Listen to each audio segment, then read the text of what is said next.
sea of red, it's time for another Fireside Chat, the official podcast of Flames fans. It's go time. Well, it's been a rough road trip for the Flames, but they ended off with 2 points. I'm Dan, alongside Matt as always, and Matt, let's start at the beginning of the week before we talk about how we think about this one. But overall thoughts, 3 losses, 1 win. What do you think of the Flames' week? About what I expected. They did not do very well, and if not for the Flyers having an atrocious game, the Flames probably would have went winless, but they did manage to salvage the 2 points against the Flyers and didn't really do a ton else. Going back to the beginning of the week, the Flames on the road are on their eastern swing, so they started the week in Toronto, taking on the Maple Leafs, and I was kind of surprised by the score in this one because it was 4-3 Maple Leafs. I thought the score looked better for the Flames than I thought they played here. Both teams slumping, but I still thought that the Flames came out with a little less jump than I thought. And I'm trying to think of the best way to say it. Maybe a clumsy game. Like, it just looked like a lot of people had no idea what they're doing out there. Yeah, like the fact that it was 2-2 after 2 periods of play while getting outshot 27-17, like it was not really a stellar performance by the Flames, and they did manage to tie the game up with like 5 minutes to go, but gave it away with 2 minutes remaining. Like honestly, if this game had been like say 6-1 for Toronto, that would have also made sense based on the play. It's just that Toronto is struggling rather mightily, and that's why the Flames only lost by a single goal instead of getting blown out. Sam Honzek got his first goal of the season in this one, which is, I would say, the big, highlight for the Flames here. Yeah, him and Farabee both got on for the first time.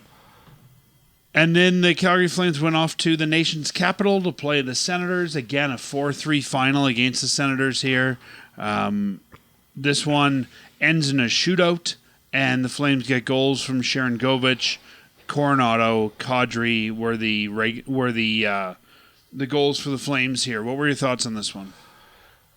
It felt very similar to the Toronto game. It was slightly more competitive until it hit overtime when Ottawa just took the ball and ran with it the rest of the way.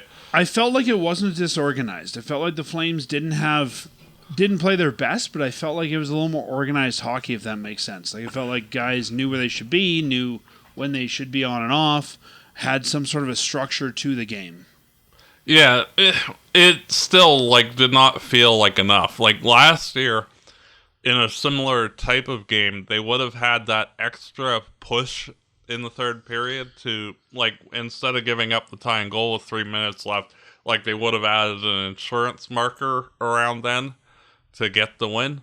And, this year, those things that were the difference between them winning and losing are starting to go the other way, where they're allowing the tying goal with less than 3 minutes and spiraling into a loss. And we should say that Devin Cooley got the start in this one, and I think looked really good. For a backup to Dustin Wolf, I've been quite impressed by him. Yeah, to make 35 saves on 38 shots, he gave the team everything that you could ask from a backup. Honestly, the difference between him and Vladar has been negligible.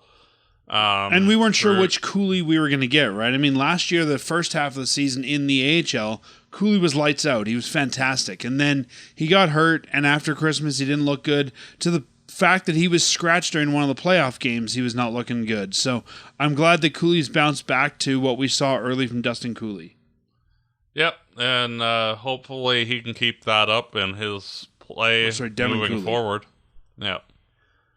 Yeah, and I think the more you play like that, if you're the backup, I mean, we all know that the Flames want to play, Dustin Wolf as much as they can, but Devin Cooley, if he can play like that, he's going to get more looks in the net. Yep. And this is a year when he's going to have to earn, I think, every start that he gets. at least for the first 2/3 of the season. Mm-hmm. And we saw that in Nashville. Cooley played again. Dustin Wolf got pulled in the Nashville game. Calgary pulled him after, I think one period only? Yeah, exactly 20 minutes. The Flames were down 3-0 after the first period. No scoring in the second. And then the third, Huberdeau gets his second of the year, and Farabee got his second of the year. But again, too little too late for the Flames. What were your thoughts on this one? If this was last year, they would have found the tying goal and probably won the game in overtime. They are doing most of the same things that they were a year ago. They're just not finding that extra bounce.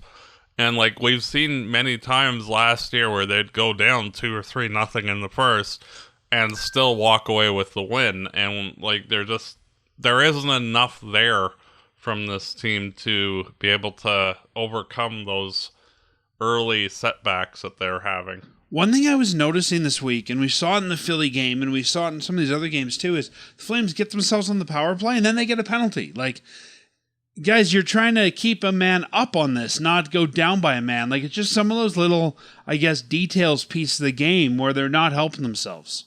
Mm-hmm. You know, and they're shooting themselves in the foot a lot of times. Mm-hmm.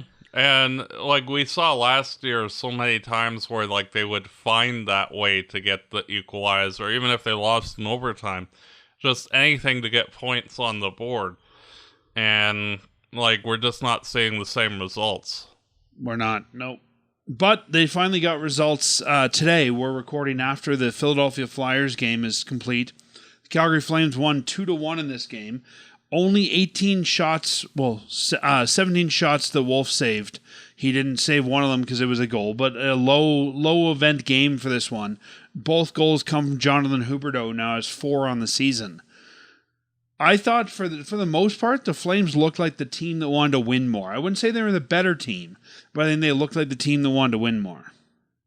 Yeah, Philadelphia just... Like, I do not understand that team and, like, their lack of cohesion, frankly. Like, you would expect a Tortorella coach team to have, you know, the basics down on a regular basis, but, like, they were just sloppy throughout the whole game. And Calgary didn't really generate a ton throughout the game. They only had 21 shots themselves, but it just seemed like a slog by both sides, but the Flyers were significantly worse. Yeah, it wasn't the best game to watch. I mean, it felt like a slog. It was not great hockey by either side, but you know what? The Flames grounded out, and the Flames, I think the important thing is they stuck with it, right? After the Flyers got their goal, I kind of expect the Flames to take their foot off the gas and blow the lead. So I'm really pleased that they stuck with it. Yeah, and like it doesn't really surprise me when looking at the standings that the team that's at the bottom of the Eastern Conference is the Philadelphia Flyers. Like they're just struggling, and it's one of those things where on both sides, like you have two bad teams going up against each other. And we should note here that the Flyers did not use Dan Vladar. They actually have an AHL goaltender net. So the Flames, I mean, if you lose to an AHL goaltender, we know the Flames often get stymied by backups and call-ups and all that, but you've got to be able to find a way to beat that goalie call-up. And, you know, I mean, it wasn't the best game. It had a lot of errors. Again, you know, the Flames were kind of sloppy on the power play. The Flames were not, I don't think, using that time effectively, but they got it done. And you wouldn't have got it done against a team that wasn't at the bottom of the standings. But you know what? No, like if they were playing probably 25 of the teams in the league, they probably walk away with a loss on this one. But yeah, they were playing one of the ones that they could beat, and 2 points is 2 points. That's right. And we should note here that this was Zane Parek's 10th game of the season. So Zane Parekh is now no longer eligible for a contract slide.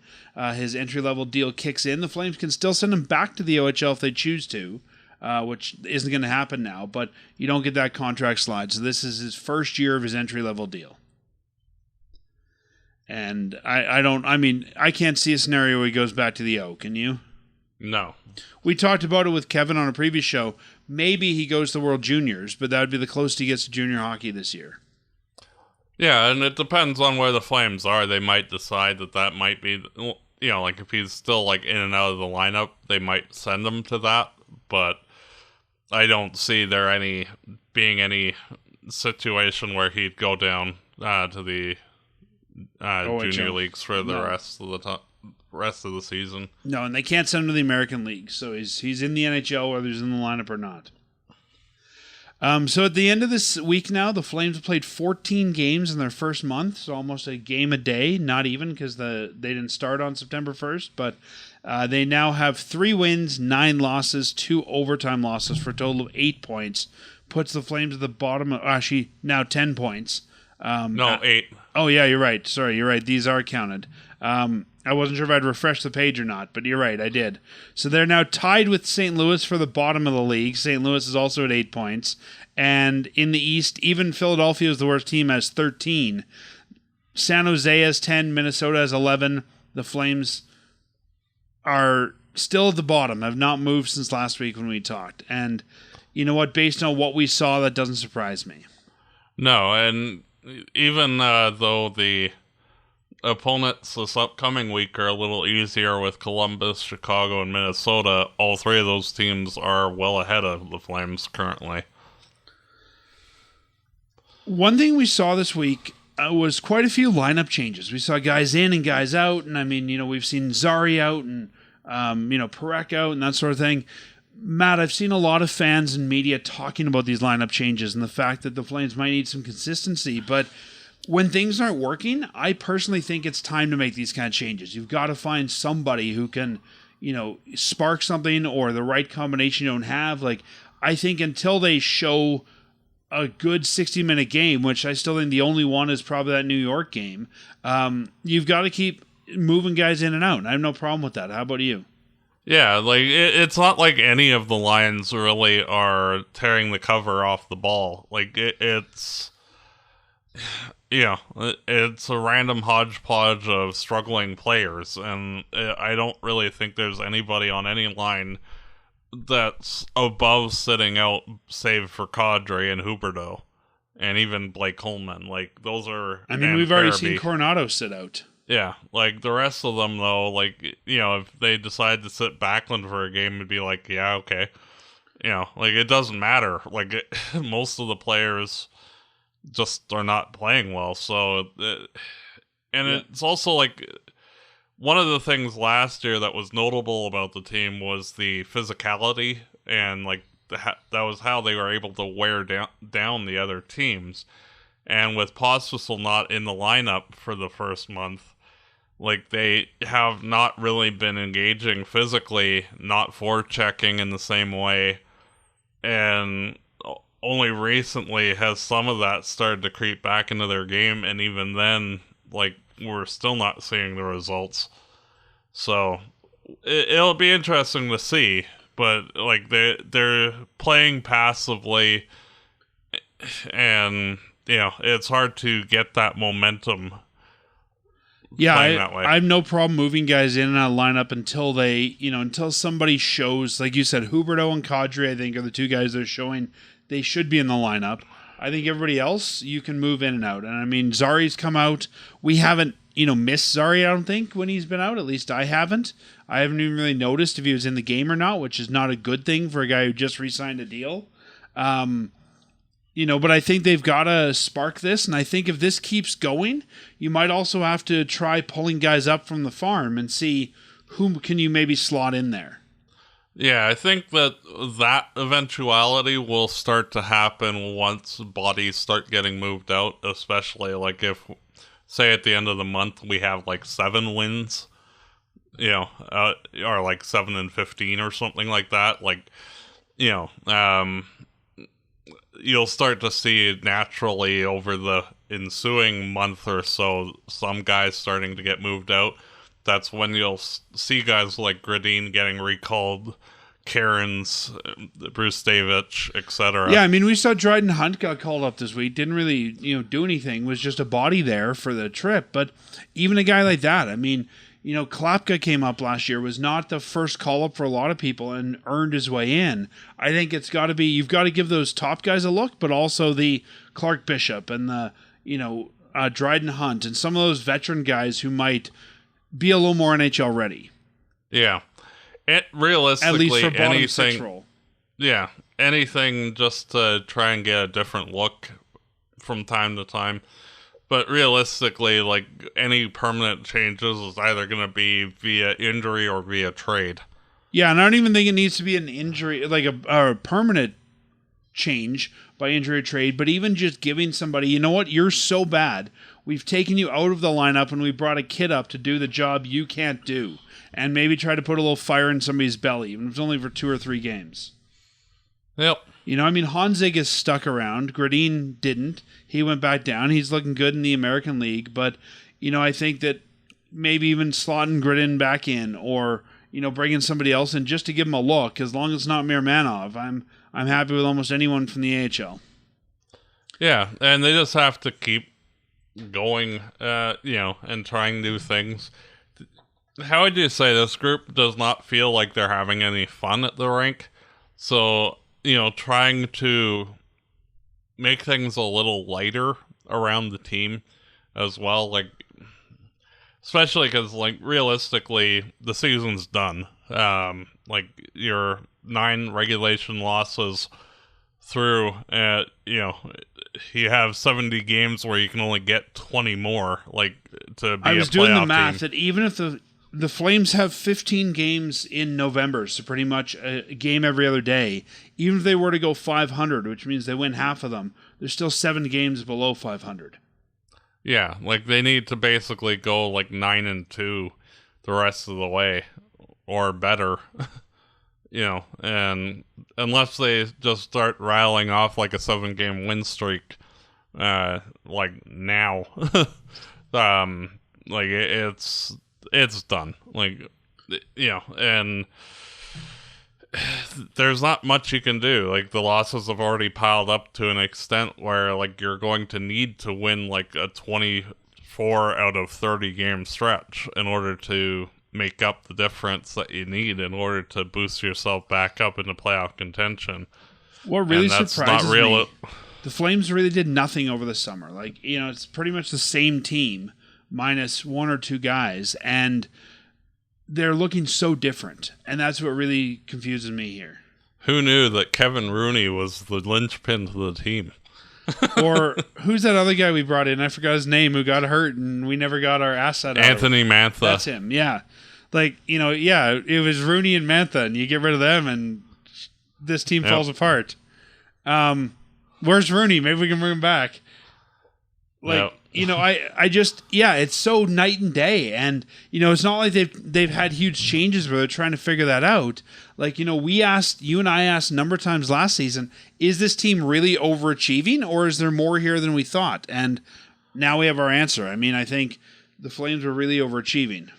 Yeah, well, they caught so many teams last year, especially early in the season, that were not expecting the effort level that the Flames were giving, and they frankly caught a lot of teams with their pants down and, got the 2 points when, like they out-talented the Flames, but the Flames just ground them down so that, by the time the third period arrived, they were dead tired and the Flames just scored as many goals that they needed to collect the 2 points. And this year, like, the Flames are not playing at the same intensity level at either end of the rink, and those little mistakes are creeping in, and it's, the NHL is a game of a bounce or 2 can swing the game, and the Flames just aren't getting those.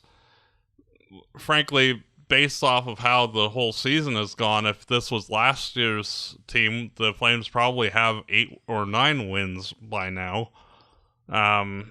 It's just, unfortunately, they're not getting those bounces that the effort provided, and teams are seeing them and not, taking them for granted like they were a year ago. Yep. Yeah, and I don't know, it's just so surprising to me that it's such night and day. But you kind of mentioned your thoughts already. The Flames, for where they are with 8 points after, the first month, is it time to stop fighting this and just embrace that this is the year to be bad? Yeah, like realistically, there are 5 guys in this particular draft. They're not a burger chain, but that are looking to be top tier prospects, much like the year that the Flames drafted Matthew Tkachuk.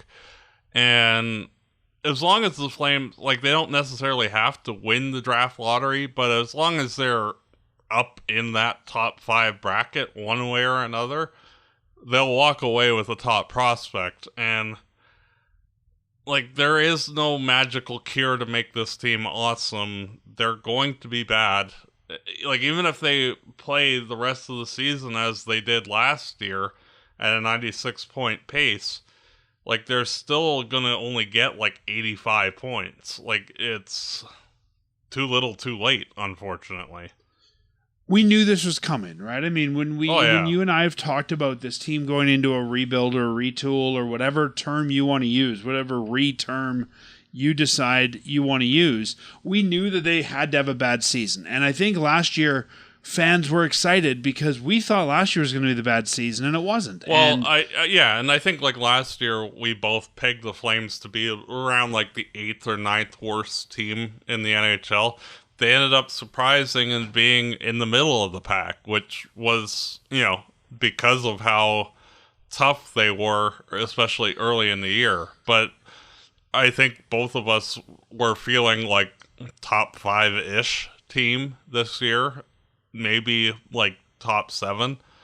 And now we're seeing that, we're more closely accurate with, based on the talent level of the team and where they are in the standings, are pretty much overlapping at the moment. Yeah, and I mean, we knew we were going to have a bad season, and I guess when I look ahead at the draft, if we're going to have one, this is the year to do it.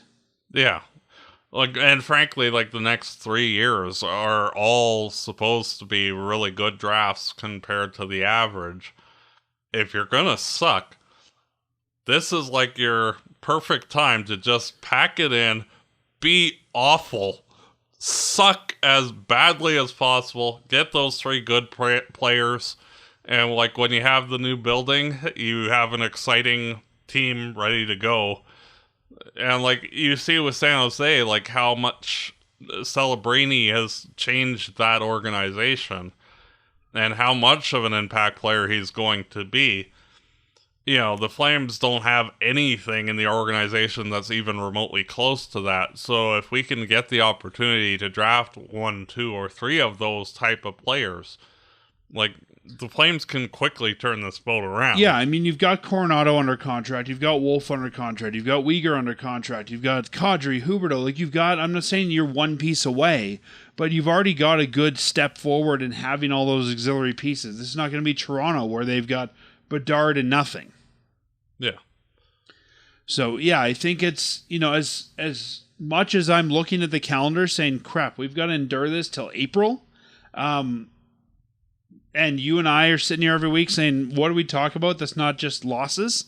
I think that this is the year for the Flames to do this. And again, we knew it was coming, right? Like, this is not a surprise for anyone that they're bad or they should be bad. Like, this was anticipated and it's here. Yeah. And I think we've just got to ride the wave and say, you know what, let young guys, let Honzig, let, even Frost Farabee, those kind of guys do what they want to do and try out the NHL level and get better. So when we do get those 3 guys, over the next 3 years, we are ready and we know what we have or don't in other players.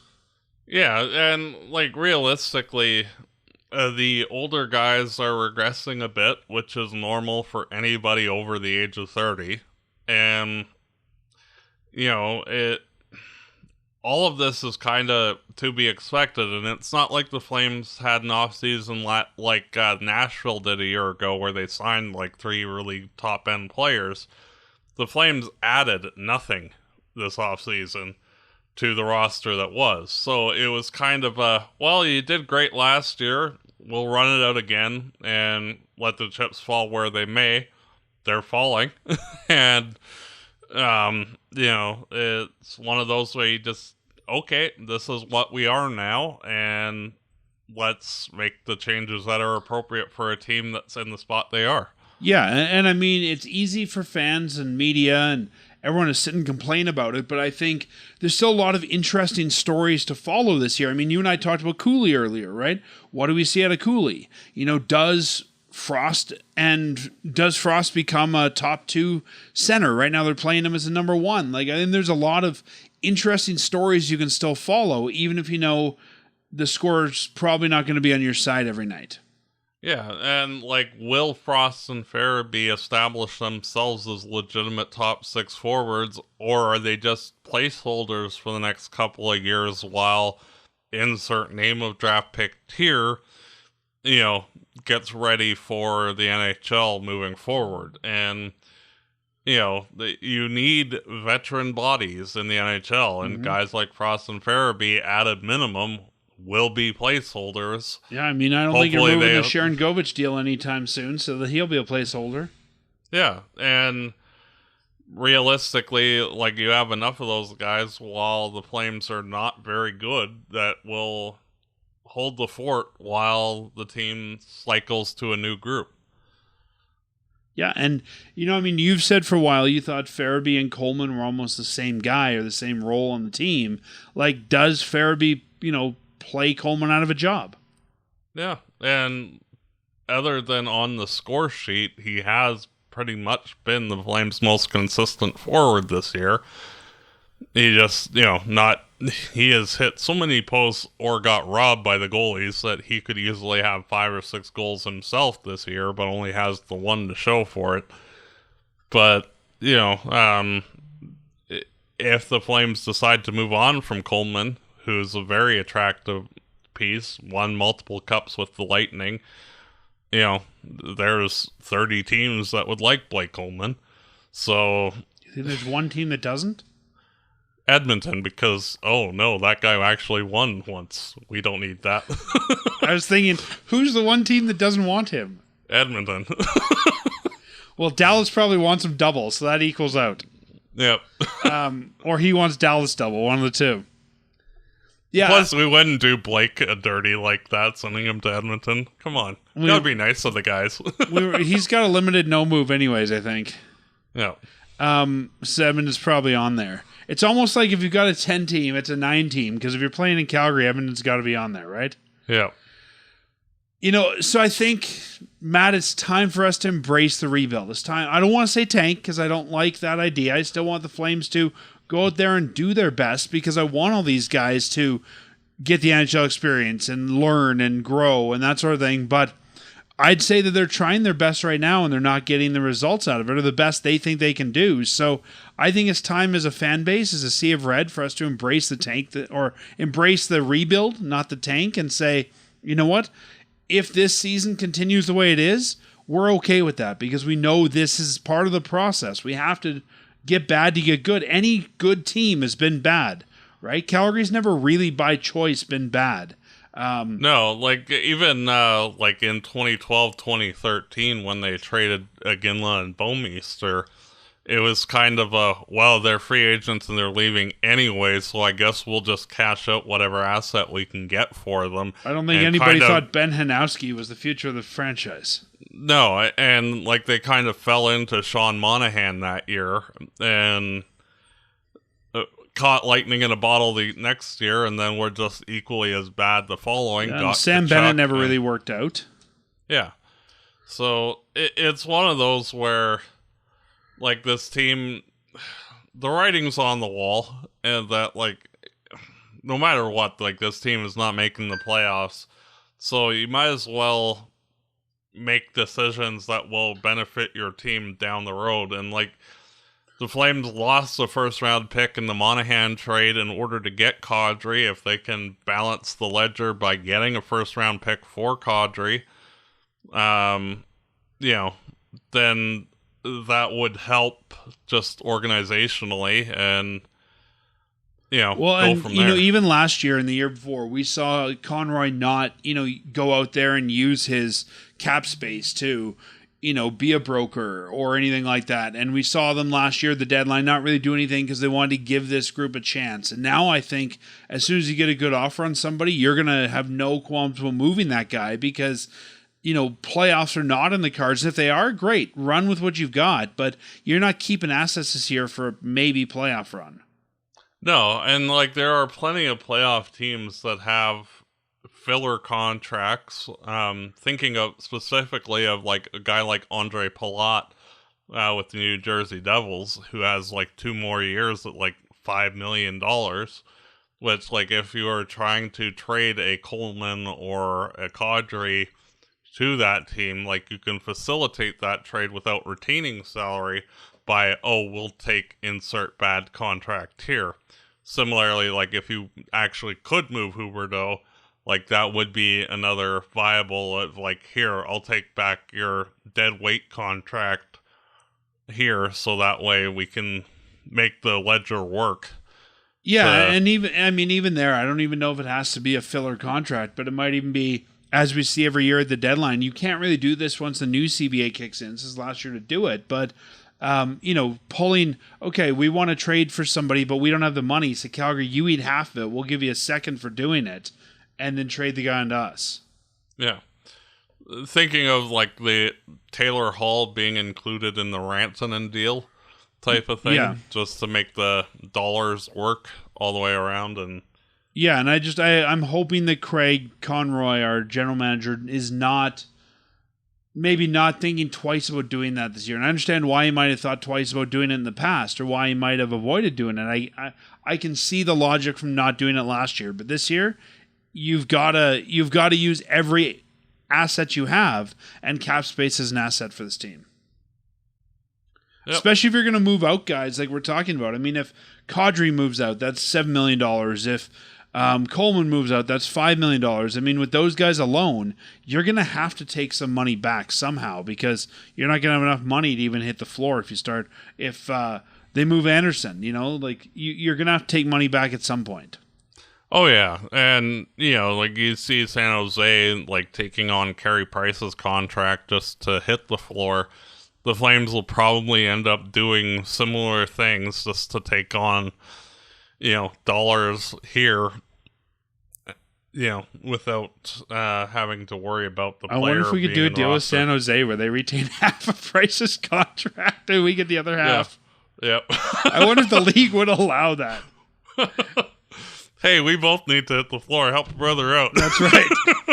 We're trading half his contract for future considerations. I can just imagine the guy at the league looking at this being like, yeah, I'm not approving this deal.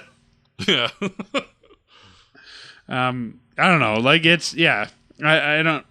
I mean, next year they're going to have a bunch of money coming on the books, right? Because they've got Wolf, big contract, and that kicks in next year. But yeah, even for this year, they'll probably, even if they move guys out, they're still going to have to take bodies back. So you might not have as many holes in the lineup as you think you're going to.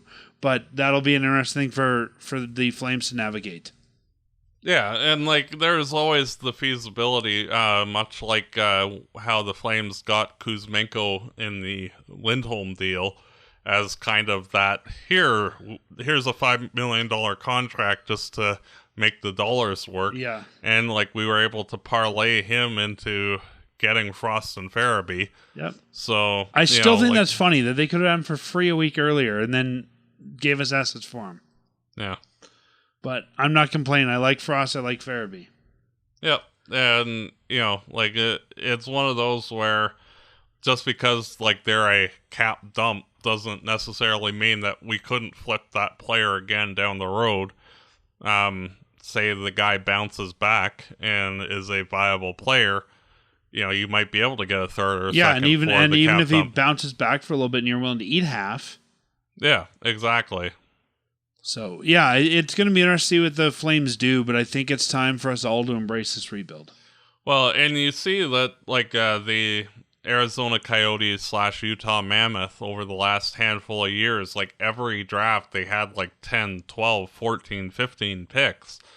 And now, all of a sudden, the Mammoth are actually a good hockey team. Yeah, except for the Flames, 1 year they had to forfeit picks for cheating. Yeah, well, trivialities. When you got enough, it doesn't matter. Yeah, exactly. But, like if the Flames can start utilizing the assets to get more draft picks, to throw more darts at the board, getting more people in, so that way, and you can just keeping the best of your prospects, use the not so good ones and as it doesn't, trade filler. And, to me, it doesn't even have to be, draft picks. Like, they brought in Brustevich as a known asset. They've done some of these deals already where they've brought in known assets. Brustevich was brought in that way. I'm looking at the list, see who else. That's really the only one currently on the roster that came in that way. But I'm okay with that kind of thing too. If you know what the asset is, and since it's better to get what you know than take a gamble on a third-round pick, I think any sort of young asset. Oh, for sure. But, as many darts you can throw at the board as possible. It doesn't matter what form they take. Because you'll hit, say, from third-round picks and on, they all have a 15% chance to hit the NHL's 100-game mark, regardless of the 3rd, 4th, 5th, 6th, or 7th over all of the drafts. So, if you can get a ton of mid to late round picks, you're going to hit 1 out of 6. So the more you get, the more you're going to get. Well, and this team, I think, is going to hit more than that, too, because these guys are known for doing well in the mid-round. Well, not only that, but their scouting department getting guys like Potter, like Gradine late in the first round, Battaglia, all of those guys are looking like future NHL players and good ones. Yeah, and the other thing about the more draft picks is even if you don't make them, they're currency. Exactly. And even if you do make them, they're still currency for 3-4 years from now if you're needing to go get that iteration's version of Nazem Kadri. You can go and spend a couple of assets to go get that guy, whomever that is. Yeah, well, there's lots of ways they can slice that, but I think you're right. We're going to start seeing probably in the next couple months here names moved out, and we just need to. It's going to be a rough season for the Sea of Red, but we just need to embrace the rebuild. Yeah, well, and how would you say, when the year that the Flames took Tkachuk, everybody was freaking out about how bad they were in the goaltending and how Hiller and Ramo and Ordio couldn't stop a puck and I remember us saying then that it's okay because at the end of the day you're gonna get a good player out of the draft, and we ended up getting the team's best player via the draft that year in Matthew Tkachuk, and yes, it didn't work out for us in the long run. To buoy the dread of losing, on the bright side, that makes your future a lot brighter. And talking about mid-round picks like you did, one of our best players ever, Johnny Gaudreau, came in the 4th round.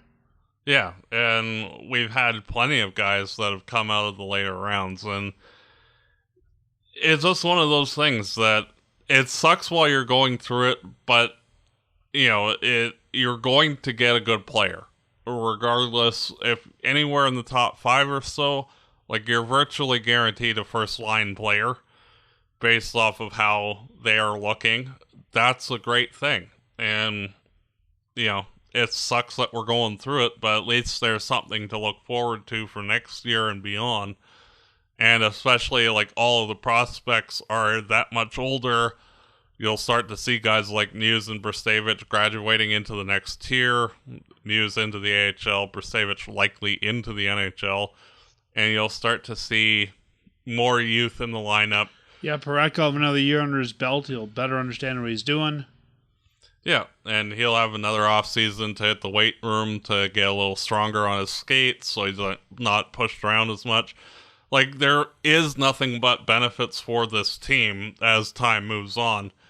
Just unfortunately, in the interim, you get to watch the Flames not play good. On the pro side, for those that aren't season ticket holders, cheap tickets. So embrace it. Yep. Go to the games this year. Enjoy the Saddledome while we still have it. Yep. Well, not myself being a season ticket holder, I've been going to plenty of games, and there's lots of seats available on a nightly basis. So it is very easy to get there if you That's want to going go. to continue for this month. I don't think we're going to see a sellout for the Blue Jackets or the Blackhawks or the Sharks. Whoa. The only reason they might sell tickets now to the Blue Jackets game is the 1000th game for Kadri, but even then, I think it's not going to be full. No. So, Matt, a month into this season now, we've talked a lot about the downsides of the season and the stuff that's troubling us Flames fans. Let's go on a different look at this. Who do you think have been the most consistent or best players for the Flames so far? I'll say consistent or best because not a guy who's had one good game, but who do you think's been, pulling the team this year? Joel Farabee. Interesting. He is number one on my list. He has been giving 100% every game. And if not for bad luck, he probably has 5 or 6 goals. And he's just been excellent at everything he's done this year. Hasn't really taken a shift off at any point. And the results haven't been there, but the effort has. Farabee's a good choice. I was going to go with Jonathan Huberdeau. He wasn't here for the first 3 games of the season. He's come back. He's put up the offensive numbers that nobody else seems to be able to right now, and I feel like he's the guy. He's looking like the Jonathan Huberdeau we saw last year. He looks like he's still got his offensive touch to him. He wants to do this. He's driving for the net. I really think that Huberdeau is going to be one of the few bright offensive spots for the next month as well. I agree. So, and I think that him and Farabee, if they can put him and Farabee together, which, I mean, I know they both play the same wing, but I think you might be able to get Farabee going. Yeah. Well, I am liking how Frost is doing on that line with Huberdeau, so I wouldn't necessarily split them up. But the Huberdeau, Frost, Coronado? Kadri. Yeah. Kadri, okay. Yeah. They've been doing fairly well since they've been put together, so. Yep. Yeah, and I think we need to... I always looked at Farabee and Frost as a package. I think it's good that we're seeing them both looking good, I think, without the other guy. Yeah, I agree. So, yeah, those are my choices. And then I think, even though he's really only had 2 starts, I'll put Cooley in there as well, Devin Cooley, because in the work that he's been given, I think he's been consistently good. I agree. Yeah, like when your backup goalie is throwing up a .933 save percentage and a sub-2 goals against, there is nothing to complain about. No, I guess the thing to complain about is, please, sir, may we have some more? Like, let's give him some more starts. I know. Why not? Especially, again, if we're going to say, this is a lost season, let's get him going. Yeah. Well, and he's a young goalie, too, and hasn't really been given any rope at the NHL level. You don't know what he is yet, and it might turn out where he's a good 1B, much like Vladar was. And you don't know until you try him, and through 4 games, he's been excellent, so give him more. And, I would almost, not quite give 50-50 playtime to the 2 of them.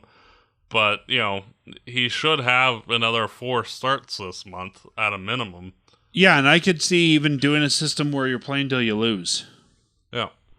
And Cooley's also in the last year of his 2-year deal. It was a 2-year deal last year and this year. I don't think that he's going to be as in demand as Vladar is as a backup. But you want to see if you want to keep this guy around or not. He is 28 years old, so he's getting to that age where he's going to want to find a place to settle down, probably too, with his rabbit. You want to know: do you want this guy back, or do you want Prostotov back, or what are you doing next year? And I've seen nothing but good things from Devin Cooley so far this season.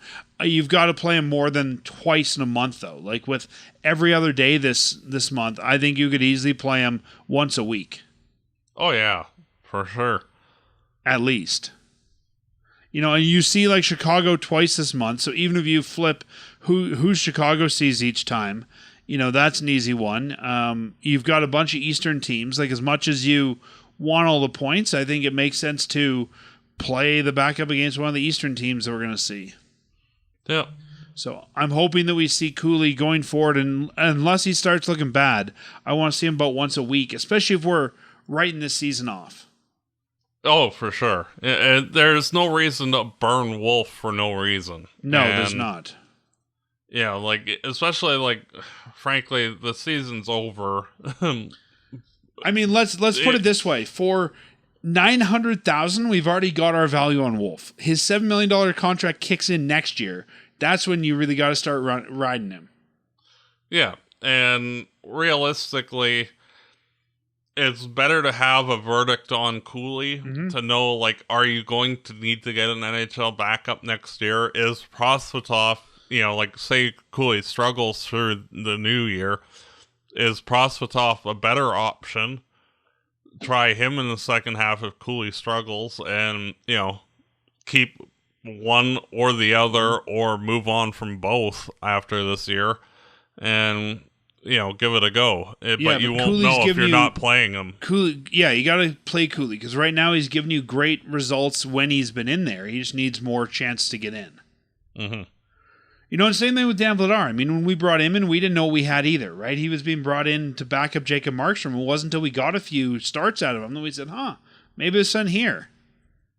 Well, and we've seen that with a few teams where a goalie who's kind of bounced around, like Anthony Stolarz or Aiden Hill, where, like, they never really got an opportunity or any runway, and, like, they both turned into fairly good starters for their team. You don't know what Cooley is, and he might turn out to be of a caliber where he's a starting goalie in the NHL.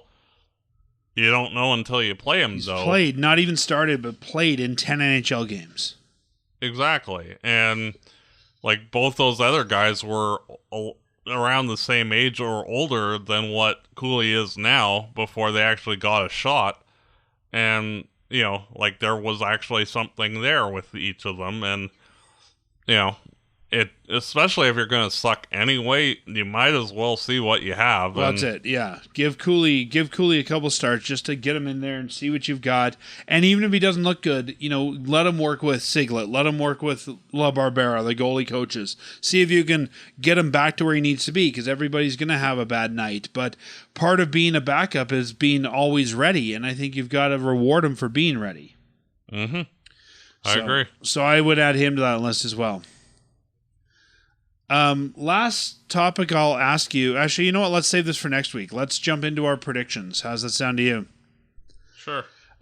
We last week did not do well. The Flames lost Toronto, Ottawa, Nashville, won Philadelphia. I thought that we would win Toronto, Nashville, lose Ottawa, Philly. You thought we'd win Toronto, Ottawa, or lose Toronto, Ottawa, win Philly, Nashville. So we were both too optimistic, and neither one of us won. This week, the Flames come off their road trip, and they're back at the Saddledome for a couple of days. They have a couple of days off. They don't play Monday or Tuesday. Wednesday, Sean Monahan and the Blue Jackets coming to town at 7:30 start.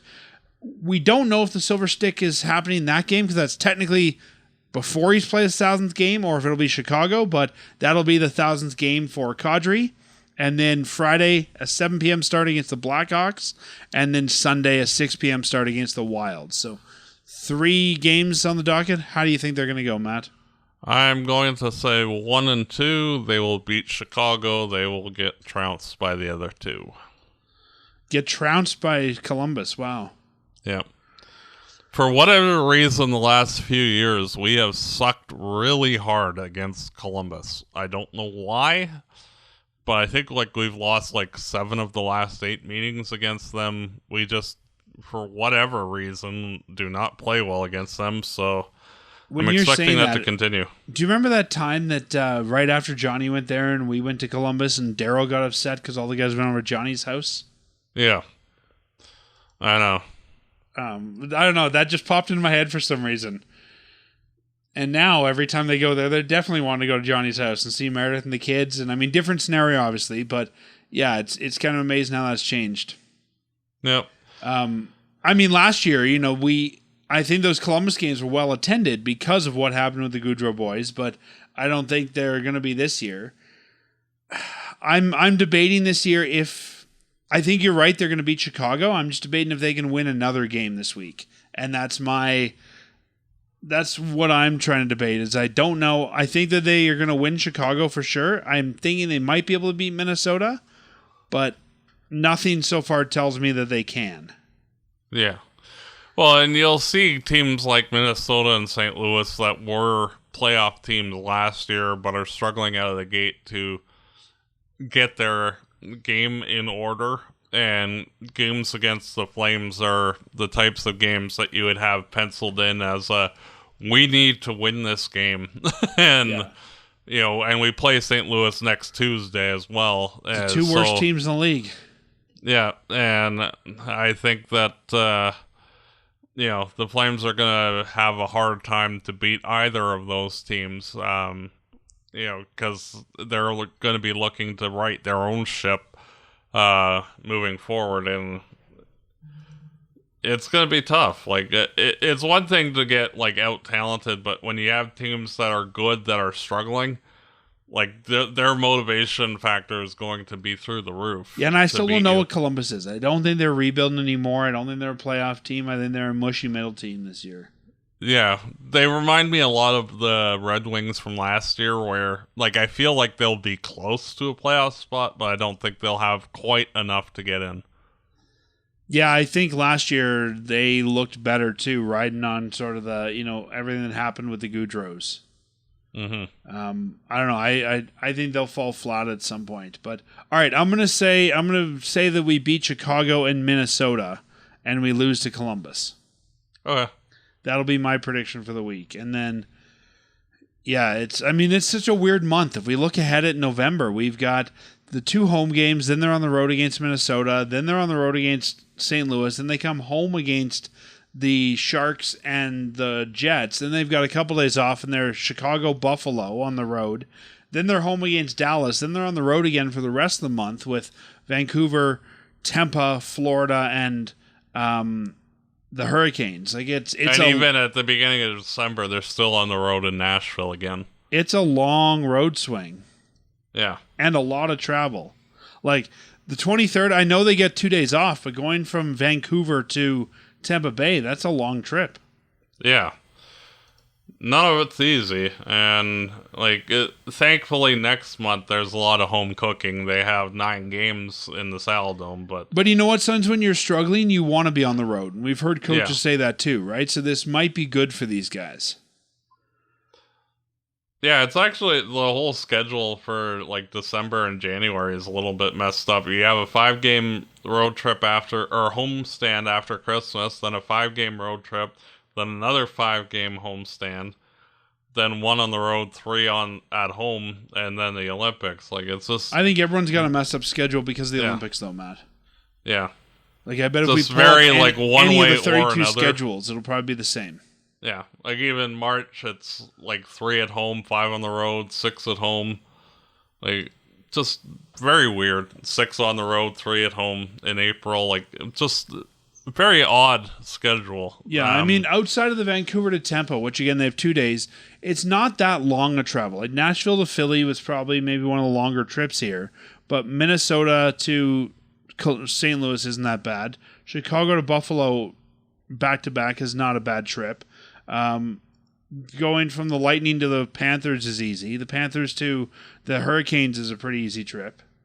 Yeah, even Carolina to Nashville, they're virtually next door to each other. They're on the road a lot, but they've also got a couple days off, between the big trips, and it's just a matter of if the Flames can figure out a way to do something there. But looking at the whole month, what do you think the likelihood is they even go 500? About 30%, to be honest, just based off the quality of the competition.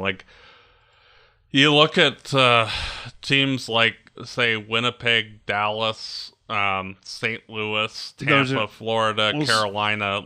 Those are going to be tough games for this team to win. St. Louis should be a tough game. If there's one they're going to win, I bet they beat the other lousy team. Yeah.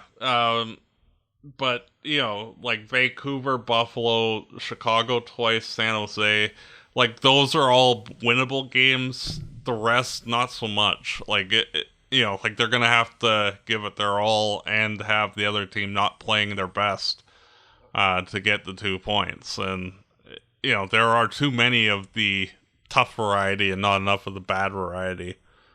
This week, do you see Devin Cooley? I keep getting the two D's confused. Do you see Devin Cooley getting the start? I think he'll start probably the Minnesota game. I don't think that they'll, because it's at home, I think they'll put Wolf in both. Okay. Yeah, I could see Minnesota. I could also see Chicago. Yeah. I think if Wolf, depending on how Wolf is looking, I think, you might ride the hot hand. And I think of the two goalies, the Flames won tonight, but I think Cooley needs to start, and you might put him in the Chicago game just to get him in at home and, get him into the Dome and see what he can do. Because if there's going to be another game he look good in, it's going to be that one. Yep. But we will we'll watch these 3 games. We'll see how things go, and you and I will talk again after this 3-game, mini homestand and 1 road game, and see how the Flames are doing, if they're still at the bottom of the league or not. Yep, and as always, go Flames, go. Fireside Chat is hosted by Dan Stevenson, co-hosted by Matt DeBorg. This episode produced and edited by Peter Marino. Fireside Chat is licensed under Creative Commons license. For full license details, visit firesidechat.ca.